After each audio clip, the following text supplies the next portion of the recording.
Hoje de manhã estivemos falando sobre a segunda vinda de Cristo. Agora vamos falar sobre o juízo final. São dois temas que não estão muito em voga nos dias de hoje. Pouco interesse há, mesmo da igreja, sobre a segunda volta de Cristo, sobre coisas do porvir, sobre juízo final. A maior parte das pessoas que procuram as igrejas nos dias de hoje, e eu diria a maior parte dos pregadores, não estão falando de coisas do porvir, não estão buscando coisas como a eternidade.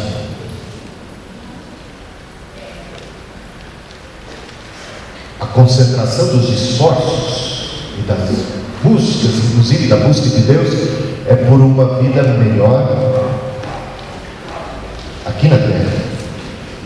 Então, convido você a abrir a Bíblia em 2 Coríntios, capítulo de número 5. 2 Coríntios,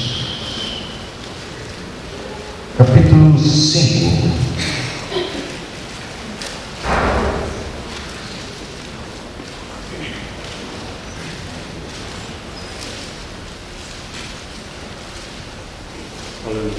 Assim diz a palavra do Senhor.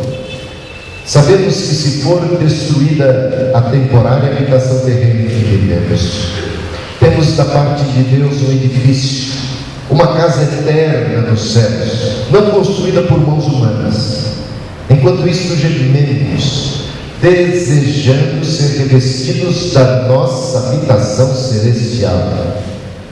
Porque estando vestidos, não seremos encontrados nus. Pois enquanto estamos nessa casa, gememos e nos angustiamos, porque não queremos ser despidos, mas revestidos da nossa habitação celestial, para que aquilo que é mortal seja absorvido pela vida. Foi Deus quem nos preparou para este propósito, dando-nos o Espírito como garantia do que está por vir.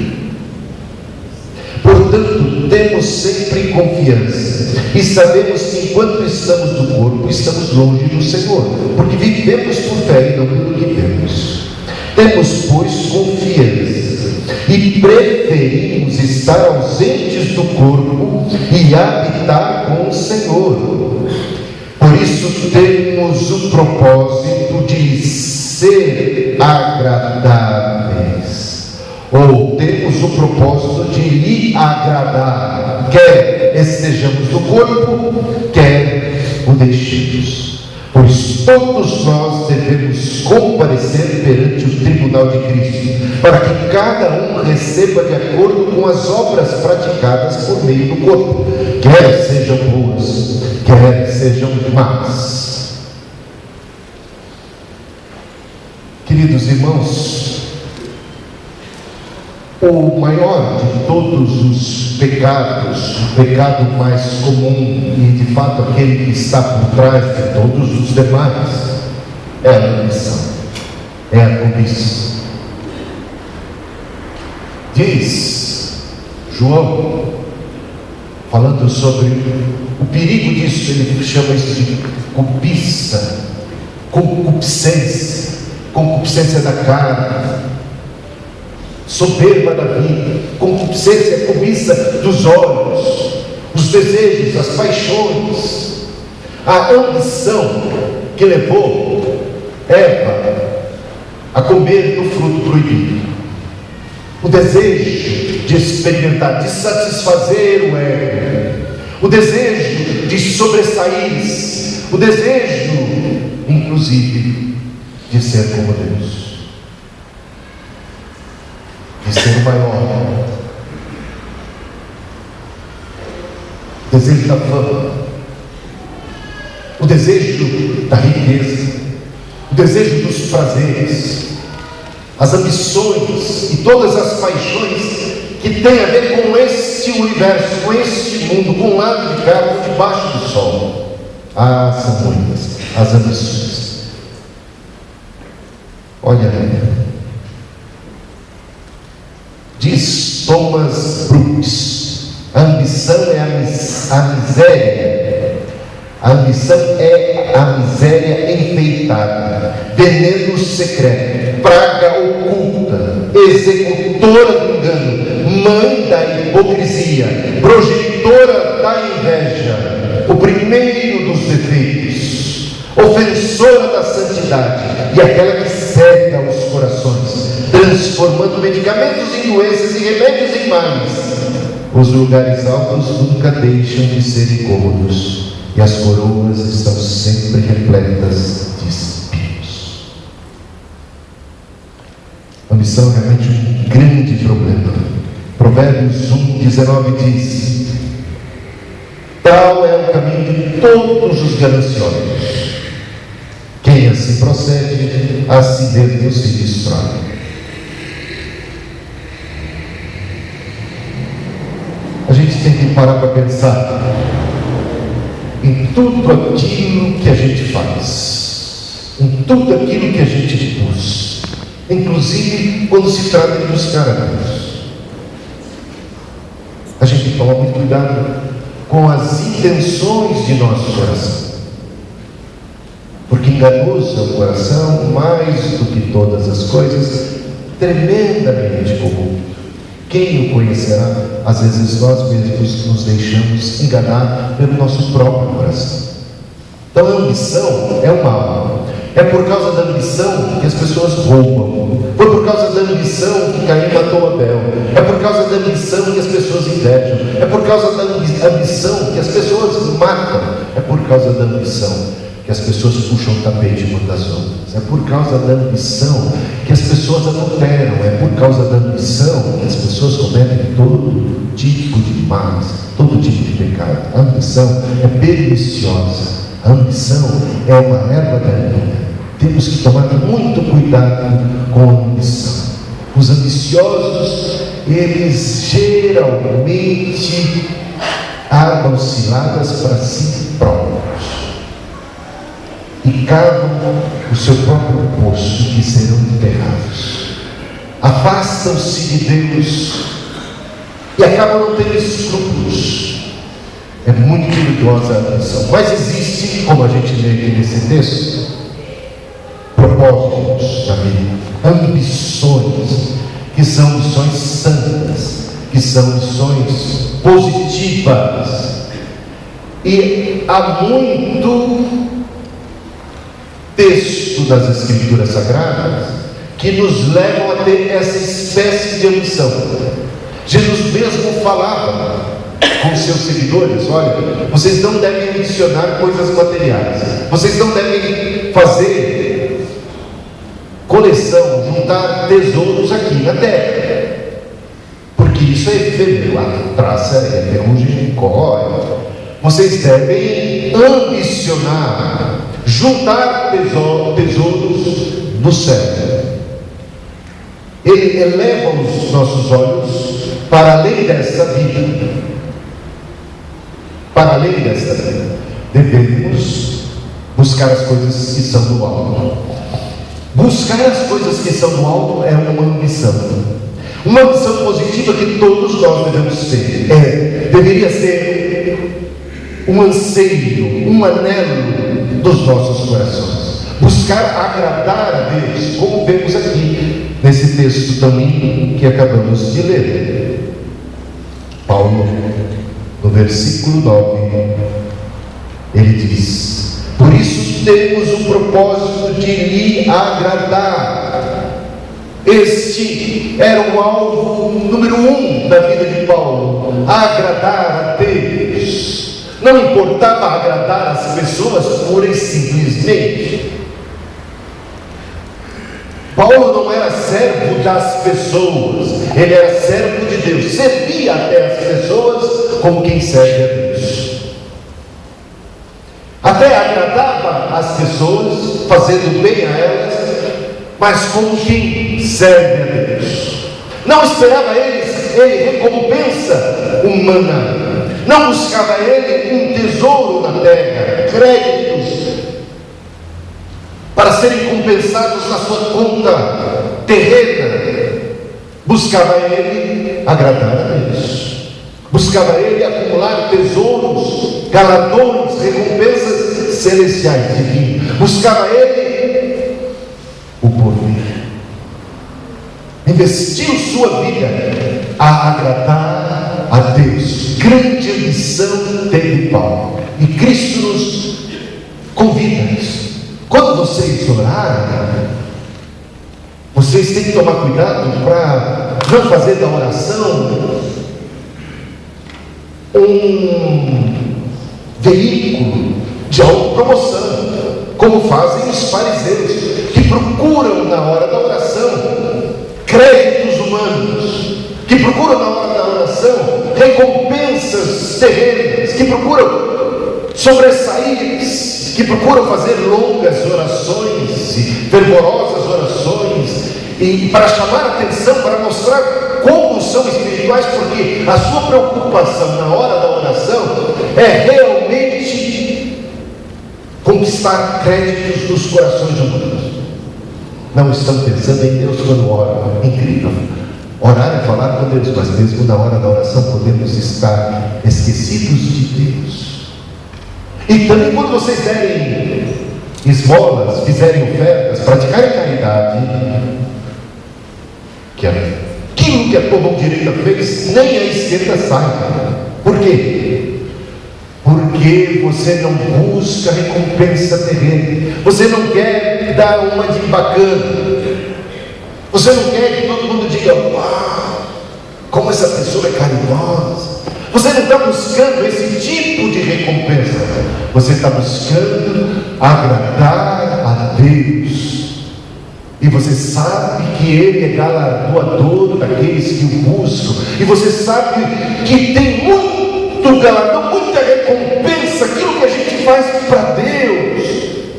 Isso não passa batido, é contabilizado para a nossa conta eterna. Mas aqui você tem muita fé para fazer tal investimento, concorda? Você está apostando todas as suas fichas no além e no porvir. Está apostando todas as suas fichas naquele que você não vê. E o justo viverá pela fé. A fé é uma exigência para a gente poder investir no amanhã, no porvir. A nossa conta bancária celestial crescer, para o nosso tesouro celestial aumentar. Para o Senhor no dia bendito da sua vida possa voltar-se para nós e dizer: bom está, servo fiel. Fosse fiel um pouco sobre mim, o muito te colocarei. Deus é justo para nos retribuir. Não nos cansemos de fazer o bem. A seu tempo ceifaremos, se não desfalecermos. Gálatas 6:9. Então, há uma possibilidade aqui de buscarmos galardões, de termos uma missão, que é uma missão positiva. Quando os discípulos desejavam e ambicionaram como seres humanos que eram, como pessoas que estavam sendo discipuladas, tratadas por Deus, eles queriam os primeiros lugares, eles queriam sobressair, eles queriam o destaque, eles queriam a glória, eles queriam serem os bacanas, serem os tais. Os próprios discípulos, mesmo pensando nas coisas espirituais, queriam um destaque e buscavam os primeiros lugares. João, Tiago, um exemplo disso. Podemos estar no futuro, uma à tua direita e outra à tua esquerda, no teu reino, podemos estar. E Jesus falou assim: vocês ainda não entenderam o reino de Deus. No reino de Deus, o primeiro é o que serve. Olha que inversão, né? Uma inversão completa. Os últimos serão os primeiros. Uma vez eu fui reunião que me convidaram para falar sobre Mefibosete. Eu não entendi direito qual era o propósito, mas o pastor me esclareceu. Olha, o propósito aqui é que Mefibosete foi exaltado. Mefibosete comeu a mesa do rei. Aí eu comecei a captar a mensagem que estava ali, né? Eu iria pregar eu sobre, né, estamos à mesa do rei, sendo servidos. E quando eu fui para lá, tinha uma mesa posta. Eu e Cristina sentamos no lugar de honra e fomos tratados como verdadeiros reis, como príncipes. E muitos vieram nos servir, mas era muito bem organizado. Isso eu tenho que dizer. Tudo lindo, tudo preparado, e as pessoas com muita alegria servindo, e a gente comendo do bom e do melhor. E eu me senti um pouco mal, né, naquela situação. Bom, não é que é ruim ser servido, né? Mas eu me senti mal com a mensagem que eles queriam que eu passasse. Aí eu lembrei que Mefibosete, e quem conhece bem a história de Mefibosete, e passou agora também aquele filme, quem não leu a Bíblia, assiste filme, né? Davi, vai o vídeo de Mefibosete, né? Ele ficou aleijado, ele era filho de Jonas, príncipe, e um dia foi chamado na presença do rei Davi. E ele era uma pessoa esquecida, ele era um João, e de repente foi trazido à presença do rei. E o rei disse para ele: você é filho de Jonas, você vai ser reconhecido como um filho meu, você será tratado na minha casa como um príncipe. Tudo que era do teu pai, do teu avô, o rei Saul, será teu. Sabe o que disse Mefibosete diante de tamanha oferta, tamanha bondade de Davi, que ali é um exemplo da graça e da bondade de Deus? Ele disse assim: Mefibosete, disse para Davi: quem sou eu, um cão morto como eu, para receber tamanha idade? Eu não sou digno, não sou merecido. Essa é a posição, é o coração do crente diante da graça, da bondade de Deus. Sabemos que não somos merecedores, somos humildes, coração quebrantado. Coração de servo deve sempre permear as nossas ações, a humildade. Bem, aí eu preguei sobre isso. Acho que não vão me convidar mais para acampamento daquela natureza.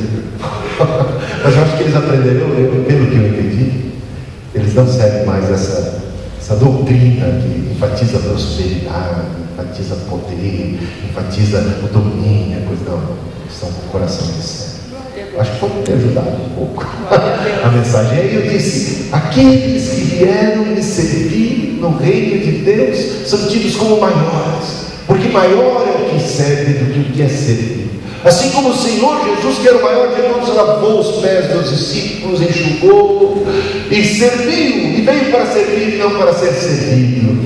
E essa é a inversão de valores.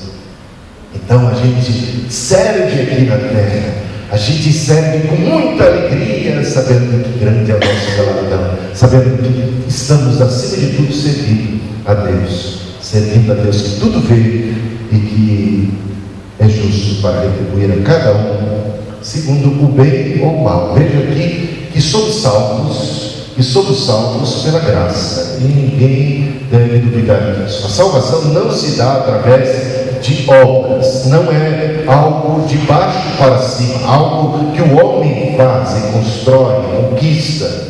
Não, é algo que Cristo conquistou para nós quando nos viu e nos enxergou mortos e salvos dos nossos delitos e pecados. A bondade de Deus se manifestou e Ele nos salvou, e pela fé fomos salvos.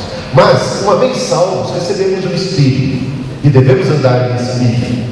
E os frutos e as obras dos cristãos são frutos desse mesmo Espírito de Deus em nós. São frutos da fé. É este o fundamento. Ou seja, o fundamento da vida cristã é algo que se dá através da base da fé e da graça e da cruz. Mas sobre esse fundamento devemos nós edificar, devemos desenvolver a nossa salvação com temor e temor. Devemos nós edificar sobre o fundamento da graça. Recebida a graça, ela deve frutificar em nós. Recebido o Espírito, nascidos de Deus, somos capacitados, recebemos poder para testemunhar, poder para vencer o mal. Temos a natureza divina. Bom, as obras começam a contar a partir da perspectiva da fé, da perspectiva do amor, da graça. Aí as obras começam a ter valor. As obras, independente disso, podem ser fruto de uma arrogância, de uma presunção, de uma petulância humana. Só Deus é capaz de discernir os intentos do coração humano. Por isso diz Paulo em 1 Coríntios capítulo 15: ainda que eu falasse a língua dos homens e dos anjos, ainda que eu desse o meu próprio corpo para ser queimado, ainda que eu distribuísse os meus bens entre os pobres, se não tivesse amor, de nada, nenhum desses grandes feitos, nenhuma dessas grandes obras, nenhuma dessas grandes realizações, de nada elas me aproveitariam. Não tiraria proveito nenhum. Por quê? Porque Deus sabe, e o dia do juízo final é o dia em que serão expostos, revelados, que vão ser trazidos à luz os segredos do coração. Os segredos das nossas intenções. Por isso que devemos ter sempre como intento agradar a Deus, aquele que vê além da aparência, aquele que julga a intenção do coração. Não. O ato em si. Podemos e devemos meditar sobre isso. É possível realizar as coisas boas, mas com intenções não as mais puras e desejáveis aos olhos de Deus.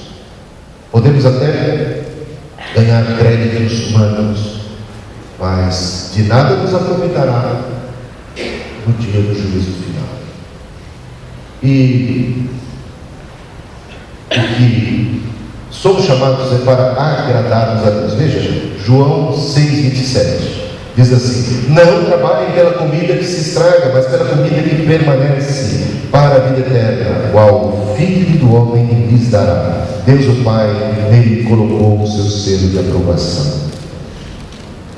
1 Coríntios 9,27. Mas esburro o meu corpo, diz o apóstolo Paulo, e faço dele meu escravo, para que depois de ter pregado aos outros, eu mesmo não venha a ser reprovado. A preocupação dele é ser aprovado diante de Deus. Ele faz um esforço para edificar sobre o fundamento da graça e da fé, a fim de ser aprovado aos olhos do Senhor. 2 Pedro 1,10 diz assim: portanto, irmãos, empenhem-se ainda mais para consolidar o chamado e a eleição de vocês, pois se agirem dessa forma, jamais tropeçarão, e assim vocês estarão ricamente providos quando entrarem no reino eterno de nosso Senhor e Salvador Jesus Cristo. E aí, o que você está fazendo? Qual tem sido o seu empenho para que no dia da manifestação do Filho de Deus, no dia do juízo final, você possa estar ricamente provido? Há um empenho de nossa parte, há como estar ricamente provido. O que devemos fazer? 2 Pedro 3,14. Portanto, amados, enquanto esperam estas coisas, empenhem-se para serem encontrados por Ele em paz, imaculados e inculpáveis. Que empenho temos feito para que no dia do Senhor sejamos encontrados por Ele inculpáveis, imaculados. Ele diz: empenhe-se nesse sentido. O apóstolo Paulo esmurrava seu próprio corpo, reduzia o corpo à servidão,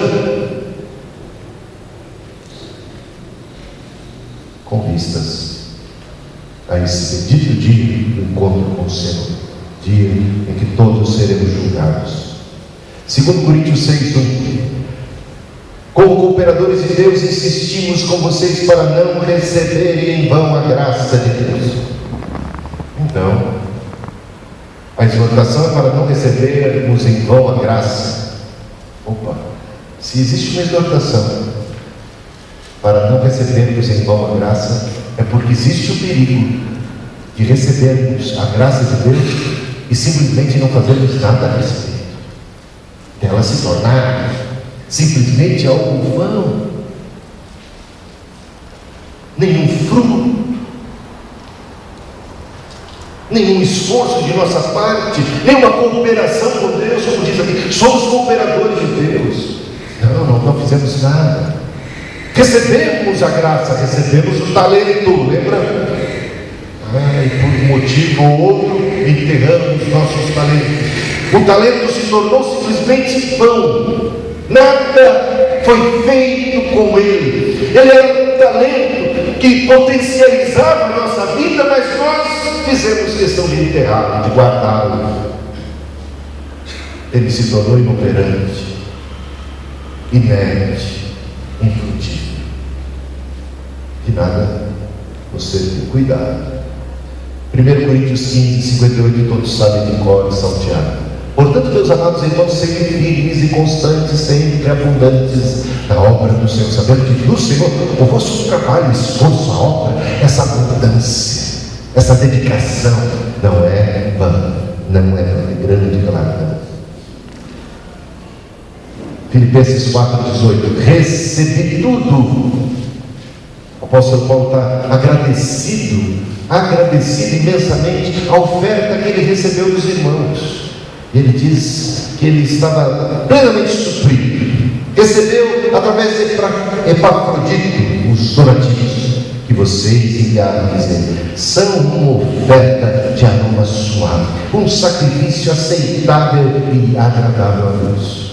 Nossas ofertas, lembra que a gente falava o perigo de dar uma oferta, o perigo de fazer uma caridade com motivação errada.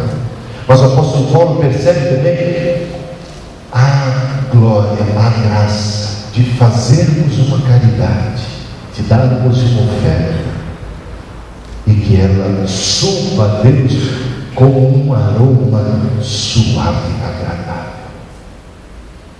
Podemos encantar a Deus com as nossas ofertas. Lembra de Jesus como ficou encantado com a oferta da viúva pobre, uma única moeda, mas que representava tamanho sacrifício. Deus vê não apenas quanto estamos dando, mas quanto isso significa no nosso bolso, quanto isso significa no nosso orçamento, o valor que damos a Deus.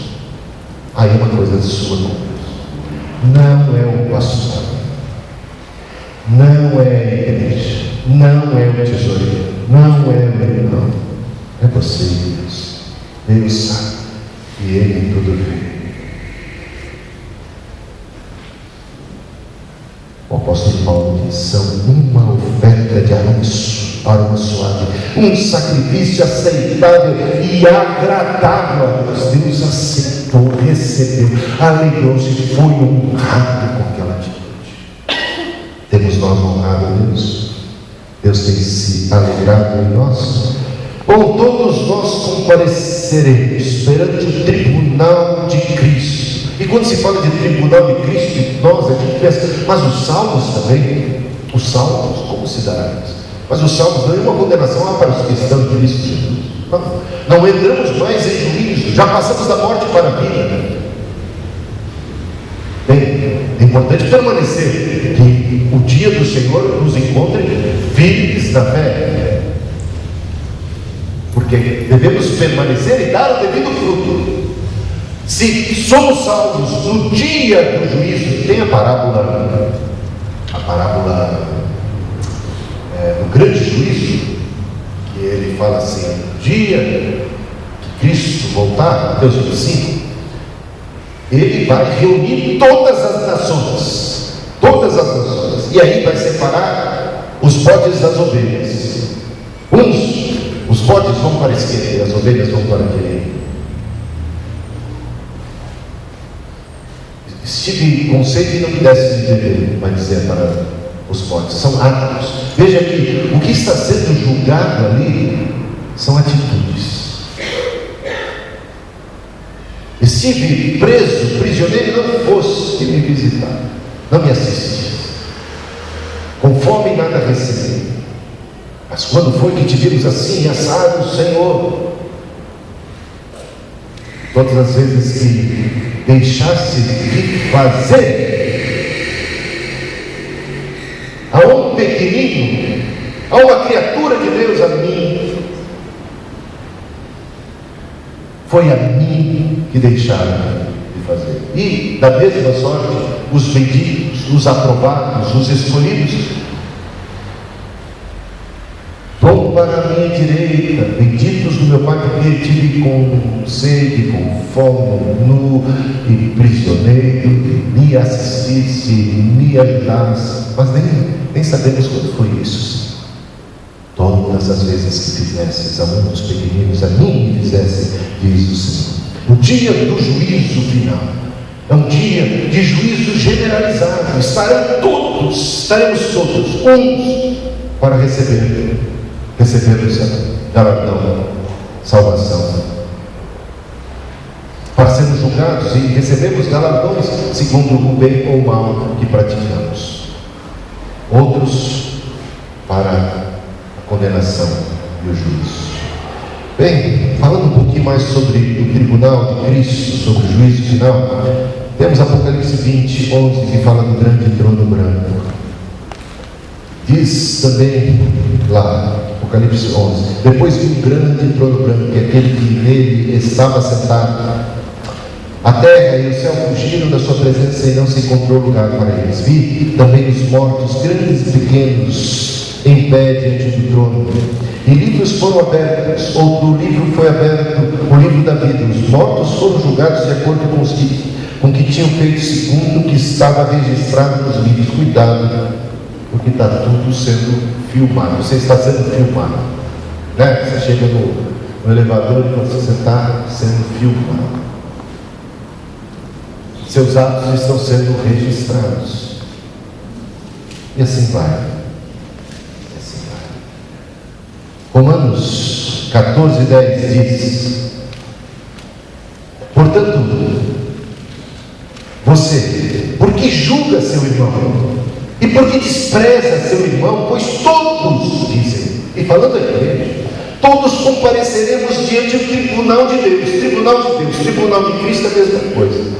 Grande trono branco, tribunal de Deus é o dia do juízo. Todos nós compareceremos diante do tribunal de Deus, porque está escrito: por mim mesmo jurei, diz o Senhor, diante de mim, todo joelho se dobrará e toda língua confessará que sou Deus.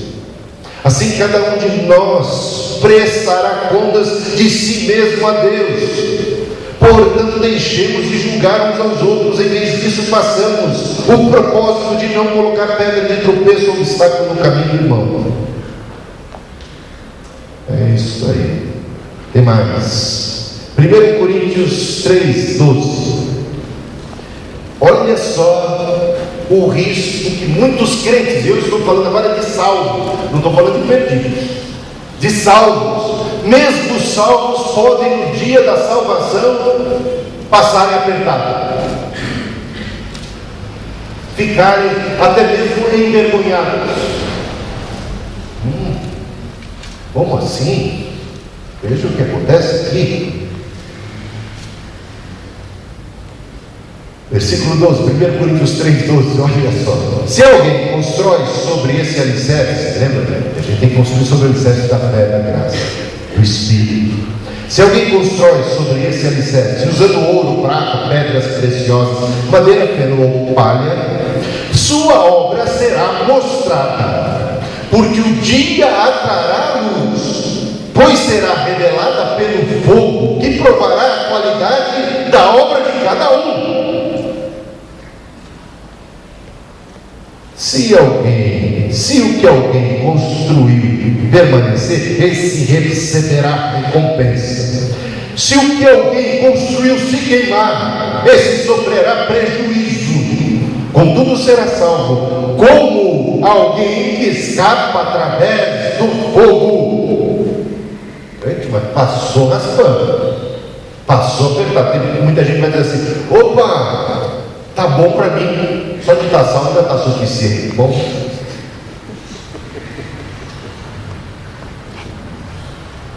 não sei, não está ruim não, né? Se comparar com o inferno, está muito bom. Mas se compararmos com aquilo que outros receberão, que a gente não tem ideia. Por que que Paulo batalhava tanto? Tal era a sua visão, sua confiança. Ele queria um tesouro do céu. Ele queria edificar ouro, prata, metal precioso, que o fogo não é capaz de queimar. Ele queria que aquele dia da vida de Cristo fosse para ele um dia de honra, um dia de receber a coroa da vida galardão. Em 1 João 2,28: filhinhos, agora permaneçam nele, para que, quando ele se manifestar, tenhamos confiança e não sejamos envergonhados diante dele na sua vida. Falando da igreja. E nós podemos ser envergonhados de duas maneiras. Uma, da maneira como acabamos de ver: alguém que não edificou devidamente, para coisas fracas, passou a vida, mas não dedicou-se a agradar ao Senhor. E corremos o risco de uma vergonha ainda muito maior, de perdermos nossa própria salvação, de nos desviarmos da fé, de nos envergonharmos de Deus. E naquele dia Ele se envergonhará de nós, e naquele dia sofrer essa vergonha, este vexame. Bom, 1 Coríntios 4:5: portanto, não julguem nada antes da hora devida, esperem até que o Senhor venha. Por quê? Porque quando o Senhor vier, o que vai acontecer? O juízo final, não é? Espere até que o Senhor venha. Ele trará à luz o que está oculto nas trevas e manifestará as intenções dos corações. Outra coisa perigosíssima para aqueles que não estão vigiando é que naquele dia, por isso que a palavra de Deus diz: olha, cuidado, aquilo que você faz no culto será um dia proclamado nos telhados. As intenções do nosso coração serão reveladas, manifestas serão todas as nossas ações, todas as nossas obras e todas as nossas intenções por trás de cada uma delas.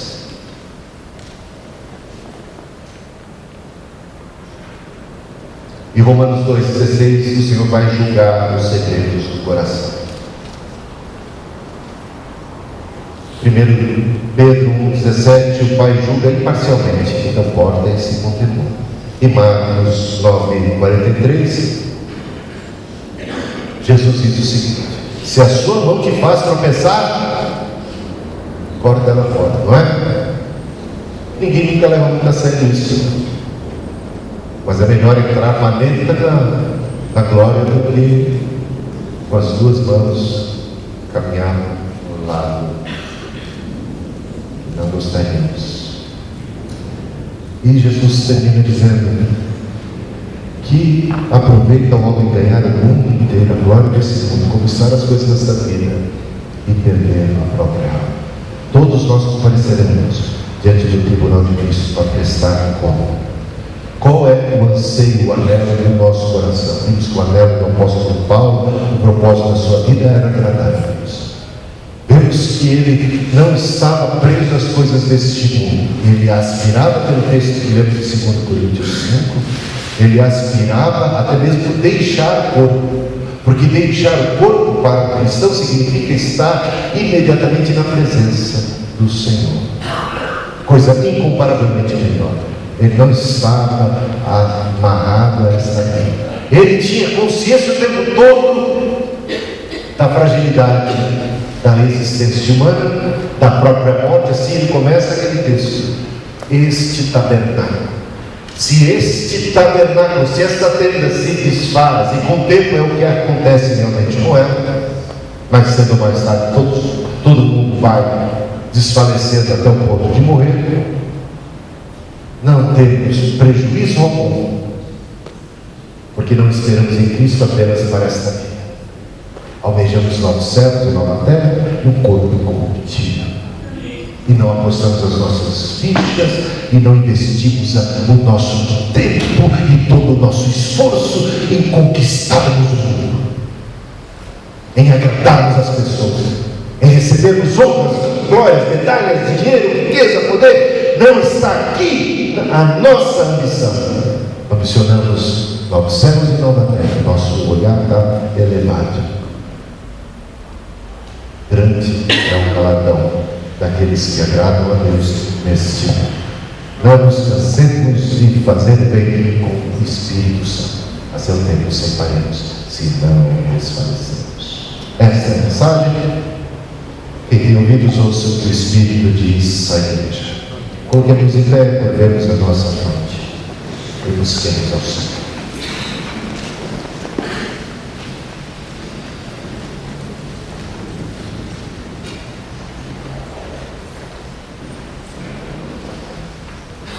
O Senhor Jesus convida a cada um a negar a autonegação.